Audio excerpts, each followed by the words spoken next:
But like metal, like our scene, I wouldn't say metal because thrash is different than metal in the perception and also in what we did and how we were and how we are and stuff. And I do believe that a lot of it was adopted and co-opted from the punk rock movement. Well, this is my take, and I explain this a lot on my show when I tell this in interviews that I do.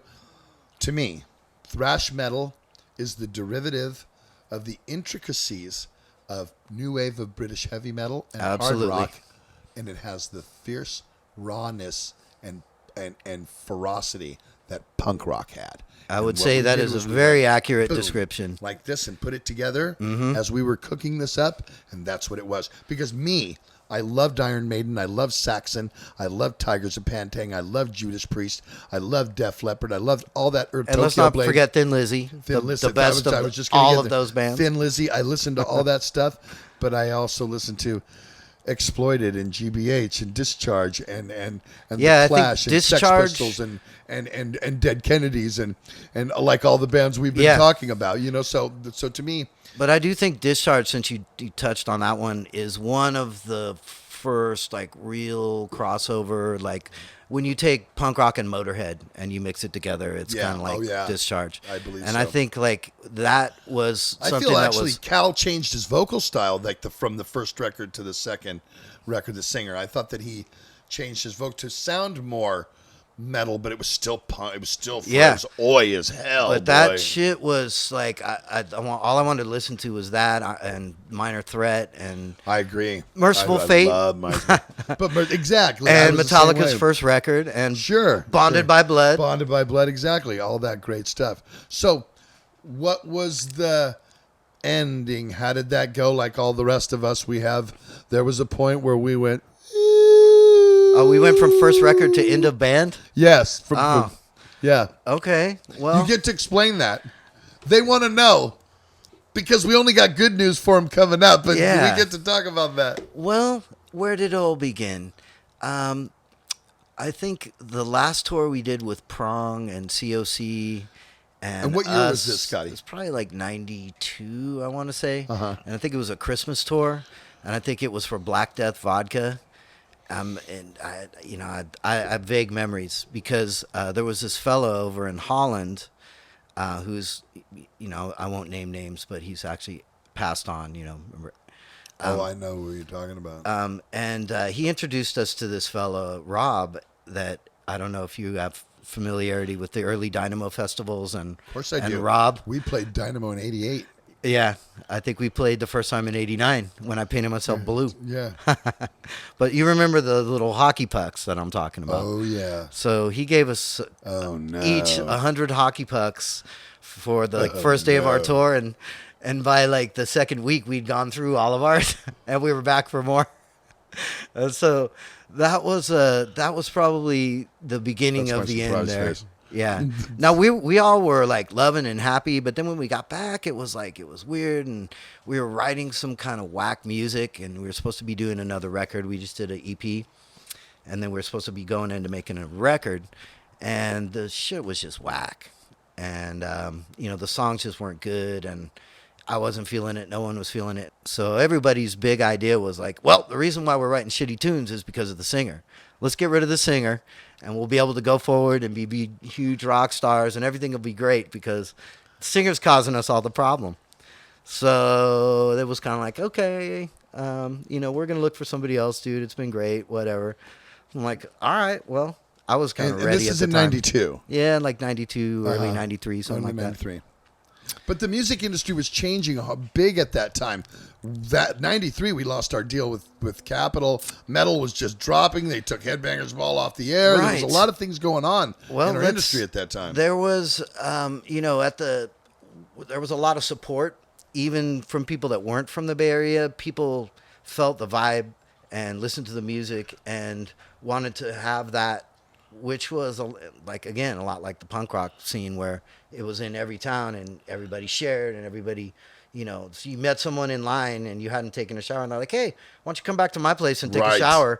And then, my mom will cook for us and then we'll go back and go to the gig. And I'll be like, dude, I'll get you backstage passes. They're like, cool, let's go. Sure. that was how it was and stuff. And so that was good though. We've played that a couple of times. Still play that sometimes.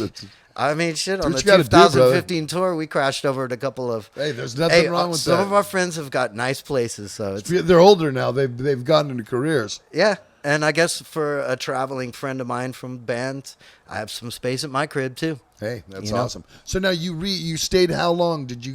Were you out, or did Mordred finally... did they ever get another singer, or did it just fizzle? No, so they did one record that I didn't sing on. Uh-huh. And there was a little bit of... which year, if you can remember, when did that come out, Scott? Can you remember, or did you even pay attention? I want to say like 93, Oh, so right away then, Yeah. We were working on the songs. Actually, some of the parts I wrote ended up getting changed and put on that record, and that was a little source of...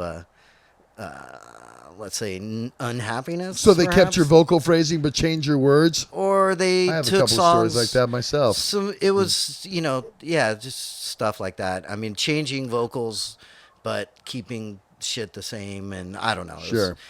It stung as a youngster, but now that I'm older, I could really give a fuck, to be quite honest. It's like I'm just happy that everybody's so dedicated and into playing and whatever. Well, I noticed that coming into the studio when I did backup vocals, and again, we're getting to that part, but so we keep skipping around. No, man. when we get into it, we're going to go hard into it. I'm not skipping around. I want to go chronologically. I like to take us through right up to that point. So, when did you finally come back and you kind of did you reform? Yeah. Were you gone for like 10 or what happened 15 was years, or how did that work? Chris Powell and I and Eddie Colmenares were just jamming, and we were writing some tunes that sounded like Mordred, and we're like, oh fuck, this is hella fun. Let's make a band that's like Mordred, and we'll call it Underworld Revival or some. I think that's what it was. And we wrote The Baroness, which is on that you did the Not to Mention the other day. Yes. So that came out of that. And what year is this, Scott? When did this come When did up? Chuck have that benefit for the cancer? 2001. Okay, so this was right around that time. Uh-huh. And I worked at Fantasy at the time. Okay. So I had access to the studio. What were you doing at Fantasy, by the way? I was... Were you engineering? Yeah, by the time I was out of there, and I was there for a couple of years, but by the time I was out of there, I was engineering. But unfortunately with that, Pro Tools came along, which is a great thing. I loved recording in the studio. Don't get me wrong. The studios, yeah. It killed them. If there was that whole vibe of going in there and the smell and the board and the smell of cocaine and Fleetwood Mac and shit, exactly. Right? In there, and you go in there now, you just go into some guy's room and he's got his computer set up, and it's kind of boring, but I love that I don't have to sing everything over again. I do remember. It's just that half a word. It's just the way you come into or you pop your P's and you got to go. I'm sorry, that was my punch. You know what I mean? So I like it now. I like the. Yeah, the editing capabilities of Pro Tools are good, but it's sad that places like Fantasy and the Plant it's kind have of like closed looking down. at like record sales now. Record stores. Yeah. There's no more record stores. It's like another part of the industry that I used to love, and it's like it's not. Yeah, but I think they're coming back. I think record stores are because all of us love vinyl, but I hope so, and I hope that recording studio went the same way. Yeah, recording studios and record stores, in both places where I worked. So I worked at Rough Trade Records for a while. I've seen the decline of the records. I worked at Fantasy Studios. I saw the decline of the studios. Sure. I worked in a weed production, like I was building grow houses, and then I started working in one. I saw that get legalized, and that tanked. Gone. I worked in the cemetery industry. Well, people are still dying. People are still dying, but less and less people are full burial or even cremation. They get cremated and scattered at sea. Okay, check it out. Don't tell me that you bought a Blockbuster video, because then I'm going to fucking shoot myself right here. If you owned a Blockbuster video, then you've really lost every angle of what you were doing. So. I mean, I didn't own a Blockbuster store, but I've rented a Blockbuster video back in the day. See. But the thing was, if you would have owned a Blockbuster store, then that would have been another facet of your life that's gone now. It doesn't exist. Right. Remember? Oh, so what are you trying to say? Like it could be worse? Yes, exactly. It could be worse. Well, I'm a happy dude. I see that. I love that. That's why I love got to keep adapting and rolling with it, you know? You just got to roll. When you get knocked down, keep hitting them up. In fact, hit them up. Hit them up. Hit that up. That's what we have it here for. That's why I just sit there and then, is there anything in there? Because I can reload it. Let's reload it. Here, we got a set. If you want jar right here. If you want the best story or the most accurate story. I want the most entertaining story, you know? Then add the weed. And in the meantime, let's see. Violence and terror and raging waters. Yes, Talk about when you guys finally got back. While I'm loading this and bringing when we finally got back into it? Yeah, when you guys finally talk about that, because we're going to get into your new album here in a couple of seconds here. So so when we finally got back, Danny, our guitar player, was living in New York. We hadn't talked to him for a long time. Right. Gannon was still around, and he came in and did the drumming, and we wrote maybe like 6 songs, and we did a Public Enemy cover. She watched Channel Zero, and that shit was great. In fact, the song "The Baroness" was born from that era. Okay, and what years are we talking now with 2000, 2001, somewhere in that neighborhood. Probably 2000 we got in the studio. And then Sven was like, we're going to do the Chuck Billy thing, you know, start practicing, whatever. And then there was so much outpouring of love and so many bands wanted to play that by the time we got our shit together, that shit was way fucking booked up. Only the thrash bands got a taste of that. So here, we've loaded that for you. So hit that, and it's good for you. Because, you know, here on the Toxic Vault, we are very pro marijuana and cannabis products in general. You understand? Don't you think, Scotty? Besides, when you blow the smoke, it makes the vault look better, don't you think? To me or to everybody else? Oh, I hope to everybody else, but definitely to me, for sure. That's all that matters. Now, thank you, my good man. No problem. I think I'm going to take a hit while you explain about how everybody got back together. So yeah, from doing the recording in Fantasy, having so much fun getting back together and playing, having these songs, we decided to start playing out again. And so we did a couple of local shows, maybe 3 or 4, and we did it for a little while, and, you know, that sort of fizzled out. You know, it was fun, but we really didn't have any ambition or any thought of, like, we were going to take it anywhere. And then jumpstart to, I think, like 2013. Now we're talking. That's what I mean. Or maybe around 2012, 2013, somewhere in that neighborhood, because we did 2014 tour. So probably an 8 or 9 year hiatus. Yeah. Where there was no Mordred and you. Yeah, no, we played the Hate Street Fair when he was like about 5 or something like that. So we did like 1 or 2 shows, but Danny wasn't involved. That's right. We did a benefit to. That's right. That's where I met Steve Skate. So we did a couple of things over the years, but it was never anything serious. And then jumpstart to 2012, 2013. And Facebook is out. MySpace has just gone out. It's a new thing. And we do like a get-together jam over at Will Storkson's studio. And somebody posts it on this Facebook thing. And some people in England were like, what would it take to get you guys to come over here and jam for us? Jam. It would be lovely to see you lovely. Again. Think we could get Mordred to get back together? Right, perhaps. Maybe. So anyway, they did. They were like, well, we could do one better. Do you want to just do a tour? We'll book the whole tour for you. We'll set you up with a booking agent. You want a drum set? We'll get you gear from. So basically, we had these great friends that have become like our brothers now, but we met them through Facebook that just were like, we want to revive Mordred. And this band Furion was supposed to go on tour with us, but one of the guys got really sick, wasn't able to do it. So last minute, we got another band to come out with us. And it was great. It was so good to get back into it. And so what year was this now, Scott? That was like 2014. 2014. Yeah. You went back there. And at this point, there was just no really talk of new music yet. Was it here? Hit that thank you. No. Was there? Or we just wanted to play the old songs and kind of see what, that one song that we did from Fantasy Session, and we just kind of put that one out there, said here, here's a new single. Give you something to bite on while you can play the old shit. Great idea. Why the hell am I going to go write 10 more songs? A friend of ours put out a CD with all our demo shit, which no record company had any ownership or value for it. So we're like, sure, you could put out a record of our old demos and stuff. So we had something kind of. I mean, it wasn't anything something new, to bite on, really, something but to go for. You know. But after that, we're like, oh shit, we got to write some new songs and like get out and start, because we all got bit. You know, we're all just okay, like, so now this is like 4 years later. How long did the biting take? You know what I mean? Well, we managed to write 3 or 4 really killer songs out of the gate.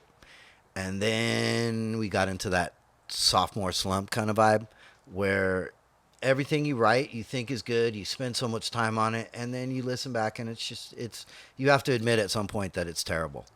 And we talked to Yop over at Nuclear Blast, and he's like, oh, of course, Mordred, Scotty, it's a no-brainer. But I have one thing. It cannot suck. If it sucks, I cannot put it out. So just make it so it doesn't suck. Again, back with the Germans telling you, make it so make it so it doesn't suck, and we'll put it out. So no brainer. So I was like, okay. So we're like going through these songs, and we even did some recordings, and we're like, this sucks. This will not do. So it took us that long to really come up with the material, and then from there, it's taken us forever to do all these overdubs because there's so much. So when did the process start? Because I know, like, you know, I came in and did 2015. 2015. Yeah, we 4 years in the making. Yeah, well, we did the first 4 tunes or 5 tunes. We ended up re-recording 2 of those 5, but we did the first 5. We had them written and stuff, and then so the last 6 have been stuff that we've had to come up. A lot of the stuff too. The guitar player last minute was like, just super motivated. He's like, I'll write some damn songs. Let's just do a damn record already. Well, that's always good too. So he angrily produced these songs that were fucking killer. So I'm just really happy, and I feel like there was nobody that was forcing us to do it at any certain time. And so it's not pushed at all then? I don't know. I mean, no one's saying like, you know, you have to do it. There was no time limit. Yop wasn't saying you have a time limit. He just said, don't make it suck. Right. And I hope that we haven't gone over our time limit. So you are with Nuclear Blast then? Well, it's still, you know, I mean, I hope so. He said it's a no-brainer. We're still. Well, there you go. I just sent him, hey, this is a little early because actually I shouldn't even be talking about it, but probably it's all right. I just sent him a thing on Sunday saying like, hey, we're almost done and it doesn't suck.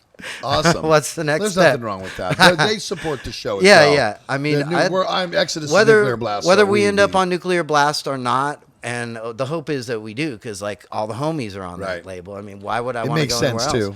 But if it turns out that it doesn't, for whatever reason, work out, I still love those guys. Yeah, they're Absolutely. great. Andy Siri and, you know, all the guys that. And even, I mean, and even Monty Connor. Yeah, I haven't had to deal with Monty too much because he's just. I've never had to deal with him on a business level, but in the early signings of Mordred, he was the other record label we were talking to. I think it was Roadrunner at the time, Road Racer, Roadrunner, whatever it was. And over the years, you know, from time to time, we just kept in touch. And he'll tell you straight out how it is. Dude, nobody wants those old Mordred. I was like, dude, I think we have the rights to the old Mordred. He's like, nobody wants that. Nobody cares. Make a new record. Well, you know, talk to Yop. Here's his number. He does that. I'm like, okay, fine. But, you know, he always will. Find probably some other label to pick it up. He would always tell you about Monty Connor, though. The dude would always tell you straight exactly what it was. And that's like, what you want. Brutally or not. Regardless. Sometimes it wasn't what you wanted to hear. I don't give a fuck. That's what you want. But bro would be like, yeah, no, nobody gives a fuck about that. Okay. And the conversation would just keep going. And you're like, Scotty, thank you, bro. At this age, I want it brutally honest. I don't care if it even hurts. Stick it in my ass. I don't give a fuck. It doesn't hurt anymore. It's so, how many songs are on the new record? 13, I believe. We might shave it down to 12. Might? I mean, it's a possibility we might drop one, but. And then, well, of course, I'd rather not. Of course, we had to talk about the great backup recording session that we did have on the record. A force to be reckoned with. I tried to reassemble the crew that did the Fool's Game record because it was such a great backup section for that.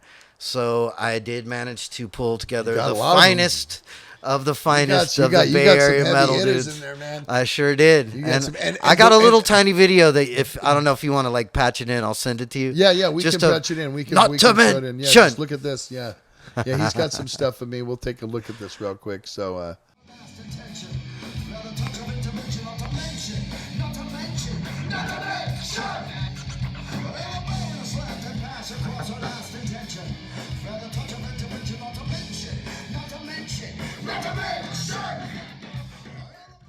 So the backup vocal parade, the force to be reckoned with, was, I mean, and you got them. Not to mention. I wish I brought that. Did you see the paper that I wrote out? Because I had a way to do it. I had a fucking full 8x10 page, and really huge on the page it just said "not to mention," and that was like song 1. Not to mention, and everyone's like, "Oh shit!" I was but like, they couldn't say it. Our old ass eyes need to have a large. But the thing, they couldn't say it. So I said, I remember I wrote it MENSHUN. Yes. Not to mention. And it was like, and that's what I you understood need to say. at that moment that you were a phonetic singer, yes, more so than a. yes. There's due process, my friend. Yes. So, but I mean, to me, it in was deciphering your lyrics on the records, you have to go in a more phonetic type of this was direction. Phonetic, definitely phonetic. So you assembled this. Like, we had, what was it, Gary Went? Yeah, so Gary Went, Craig Cicero, our man Zetro, David White, Godfrey. David White, Heathen.